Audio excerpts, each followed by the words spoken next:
ओम नमो भगवते वासुदेवाय। जय गुरुदेव। टुडे वी आर स्टार्टिंग गुणत्रय विभाग योग। गुरुदेव बताते हैं कि शरीर एक क्षेत्र है और इसमें जो रहने वाला है वो अलग है, अर्थात body is different and one who resides inside the body are two separate entities.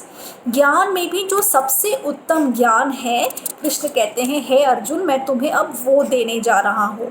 तो प्रश्न ये उठता है कि कृष्ण ने ये ज्ञान अर्जुन को अभी तक क्यों नहीं दिया।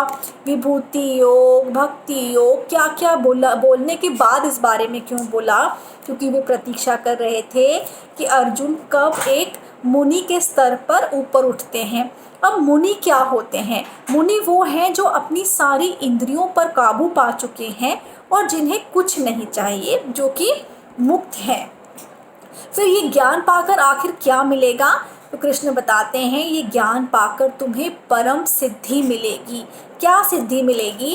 कि चाहे प्रलय आ जाए या बाढ़ आ जाए या जीवन में इतना सुख हो कि स्वर्ग गिर के तुम्हारी गोदी में आ जाए, तब भी तुम विचलित नहीं होगे। Means you will be centred. Extreme happiness and extreme sorrow will not touch you.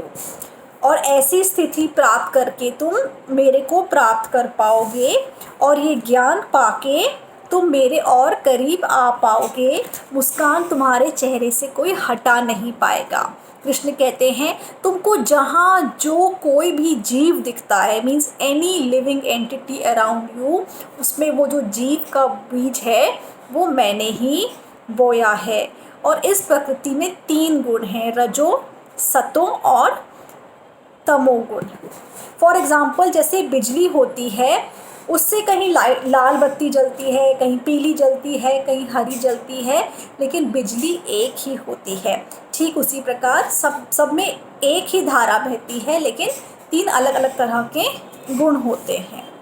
उसके बाद वो अनघा शब्द का मतलब समझाते हैं कि जो निष्पाप है, जो पाप को लेकर पाप से मुक्त है। अगर तुम जीवन में किसी से नफरत करते हो, तुम्हारे मन में किसी के लिए राग या द्वेष है, तो वो गिल्ट तुम्हें कभी जीने नहीं देगा, वो तुम्हारी आत्मा को अंदर ही अंदर खाता रहेगा।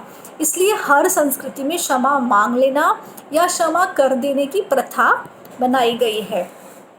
फिर भी बोलते हैं कि सत्व क्या है? तो सत्व का अर्थ होता है निर्मल और शुद्ध महसूस करना, प्रकाश और सुख का अनुभव, बुद्धि में क्लैरिटी, स्पष्टता का नजर आना। जब सत्व बढ़ता है तब विकार मुक्त मुस्कान होती है, अर्थात किसी को दुख दिए बिना हमको सुख प्राप्त होता है। जब आपको जीवन में वो सच्चा सुख, वो आनंद, वो मुस्कान मिले, तब समझ लीजिएगा कि आपके जीवन में सत्व गुण की वृद्धि हुई है। फिर रजोगुण क्या होता है? जीवन में डिज़ायर्स होना, किसी पद, किसी पोजीशन को लेके, किसी संबंध को लेके, धन दौलत को लेके, मान सम्मान को लेके जो एक तड़प होती है, उसको पाने की जो बेचैनी होती है, उसे कहते हैं रजोगुण। और ये हमें कर्म के साथ बांध देता है।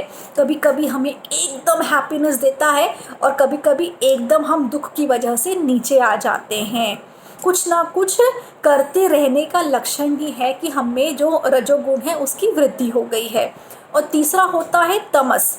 प्रमाद का मतलब होता है ये जानते हुए भी कि जो हम कर रहे हैं वो गलत है, उसे करना, या बहुत ज़्यादा आलस से आना। कुछ लोग सुबह उठते हैं, नाश्ता करते हैं, सो जाते हैं, फिर खाना खाते हैं, फिर सो जाते हैं, फिर रात का वेट करते हैं कि 8 कब बजेगा, 9 कब बजेगा।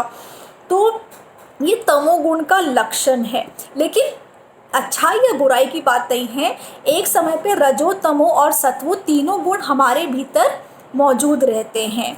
पर हमें जो जीवन में कार्य करना है, जो हमारे कर्तव्य है, उसको हमें पूरा करना है।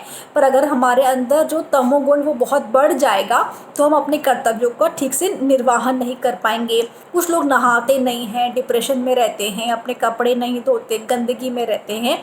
दे आर ऑल सिम्टम्स ऑफ कि आप में तमोगुण की वृद्धि हो गई है। गुरुदेव बहुत अच्छी बात कहते हैं कि आपके जीवन में कोई आपको दुख नहीं दे सकता, कोई आपका अपमान नहीं कर सकता। आपको जो दुख मिल रहा है वो इसी गुण की वजह से मिल रहा है। इसलिए अपने जीवन में जो सतो गुण है उसको सबसे ऊपर लेके जाओ।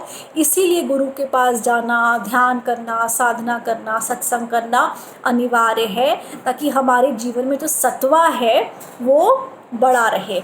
फिर वो बताते हैं कि जब जीवन का अंत समय आता है तब जो लास्ट इम्प्रेशंस हमारे चित्त पे पड़ते हैं, हम अगला जन्म भी वही लेते हैं। वो एक छाप की तरह, एक फ़ोटो की तरह हमारी हमारी जो स्मृति है उस पर छप जाता है। और इसलिए कहते हैं कि अगर कोई व्यक्ति सात्विक या जब उसमें सतोगुण की वृद्धि हो, अगर उस समय कोई अपने प्राण त्यागता है तो वो स्वर्ग को प्राप्त करता है। रजोगुण में अगर वो प्राण त्यागता है तो वो अलग अलग योनियों में जाता है।